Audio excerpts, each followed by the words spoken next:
जय हिंद दोस्तों, स्वागत है आपका आपके अपने YouTube चैनल जिसका नाम है आपका अपना आदि द मोटिवेशन। दोस्तों, आज की वीडियो में मैं आपको बताऊंगा उत्तर प्रदेश पुलिस द्वारा उप निरीक्षक के पदों की जो 9,534 वैकेंसी आई हैं, तो उसमें जो आपका सिलेबस है उसमें हिंदी का जो सिलेबस है आज मैं कवर करूंगा आपके लिए हिंदी का सिलेबस। तो दोस्तों, अगर आपने फॉर्म भरा है और आपको हिंदी की जानकारी चाहिए तो आप ये वीडियो अंत तक देखें और हमारे चैनल के साथ बने रहने के लिए चैनल को सब्सक्राइब कर लें और बेल आइकन दबाना ना भूलें, जिससे भविष्य में आने वाली वीडियो का नोटिफिकेशन आपको मिलता रहे।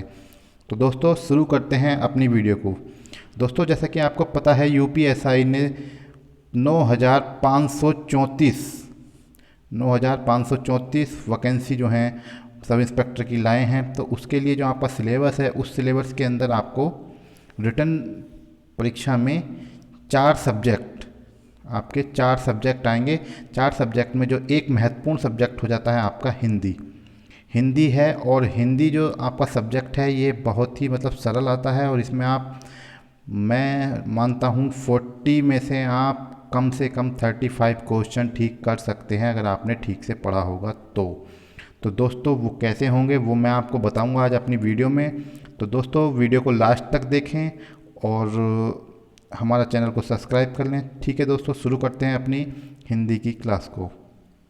दोस्तों, जो हिंदी का सिलेबस है उसके अंतर्गत आपको सबसे पहले तो जो आएगा वह है हिंदी और उसके साथ में जो हैं अन्य भाषाएं, अदर लैंग्वेज। ठीक है, तो ये एक चैप्टर हो जाता है। तो आपको जो है इस चैप्टर को देख लेना है, ये बहुत ही इम्पोर्टेंट है और 1 से 2 क्वेश्चन जो है आपको इसका मिल जाएगा दोस्तों।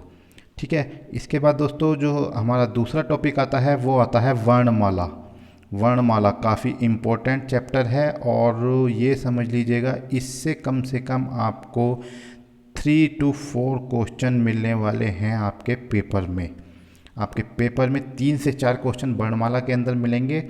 और वर्णमाला जो है आप पढ़ेंगे तो शुरू में आपको लगेगा कि टफ है, लेकिन जब आप इसको एक बार पढ़ लेंगे उसके बाद में यह आपको बिल्कुल कंठस्थ हो जाएगी। और वर्णमाला का जो चैप्टर है अगर आप ठीक से कर लेते हैं तो आप 3 से 4 क्वेश्चन उसके अंदर कर लेंगे। ठीक है दोस्तों, इसके बाद जो हमारा आता है तत्सम तद्भव।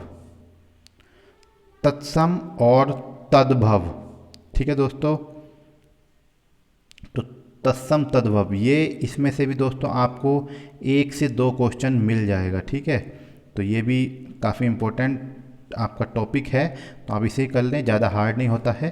तत्सम तद्भव शब्द आपको देखने पड़ते हैं, एक बार आप बुक से देखेंगे तो आपको खुद समझ आ जाएगा कौन सा तत्सम है कौन सा तद्भव है। ठीक है दोस्तों, इसके बाद जो आता है आपके पर्यायवाची। पर्यायवाची जो इंग्लिश में हमारी आते हैं सिनोनियम्स।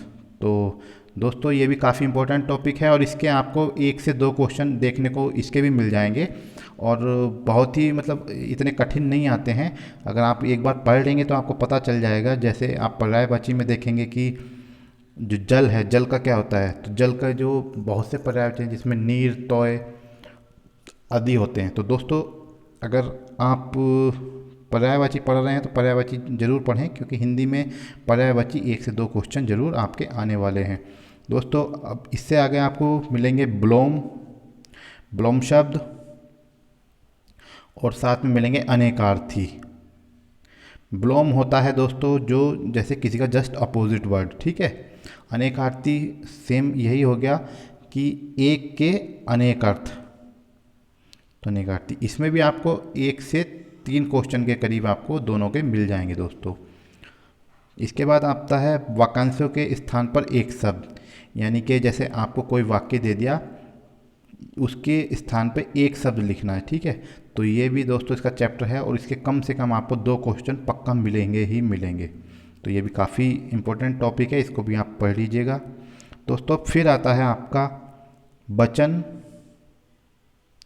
कारक और लिंग।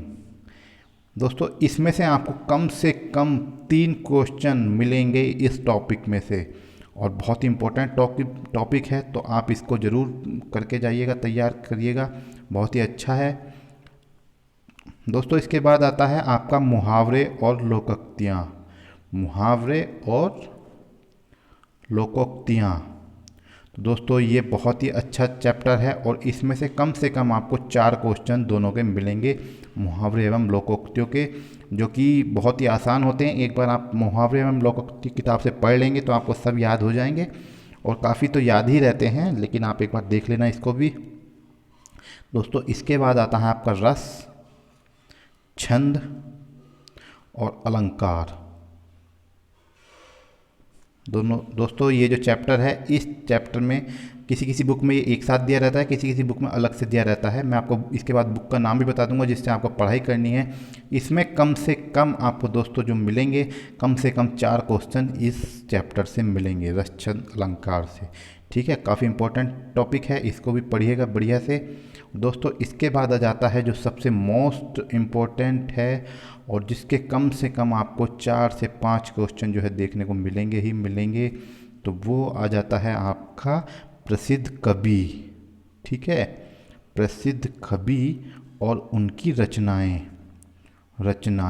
तो ठीक है दोस्तों, ये आपको किसी बुक में मिल जाएगा। तो दोस्तों इसके लिए मैं आपको बताऊंगा कि कौन सी बुक आपको लेनी है। तो ये एक बुक आती है, उत्तर UPSI के लिए खास बुक है, और ये आती है आदित्य पब्लिकेशंस की। आदित्य पब्लिकेशंस की बुक आती है दोस्तों।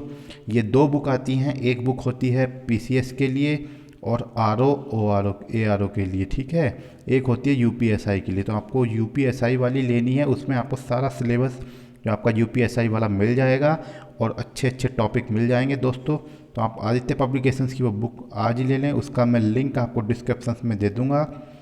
और दोस्तों तैयारी करते रहिए अच्छे से। इसके बाद मैं आपको अन्य विषयों की भी एक वीडियो अलग से बनाऊंगा। तो दोस्तों अगर आपको वीडियो अच्छी लगी हो तो लाइक करें और सब्सक्राइब करें और बेल आइकन को दबा दें, जिससे भविष्य में आने वाली वीडियो आपको मिलती रहें।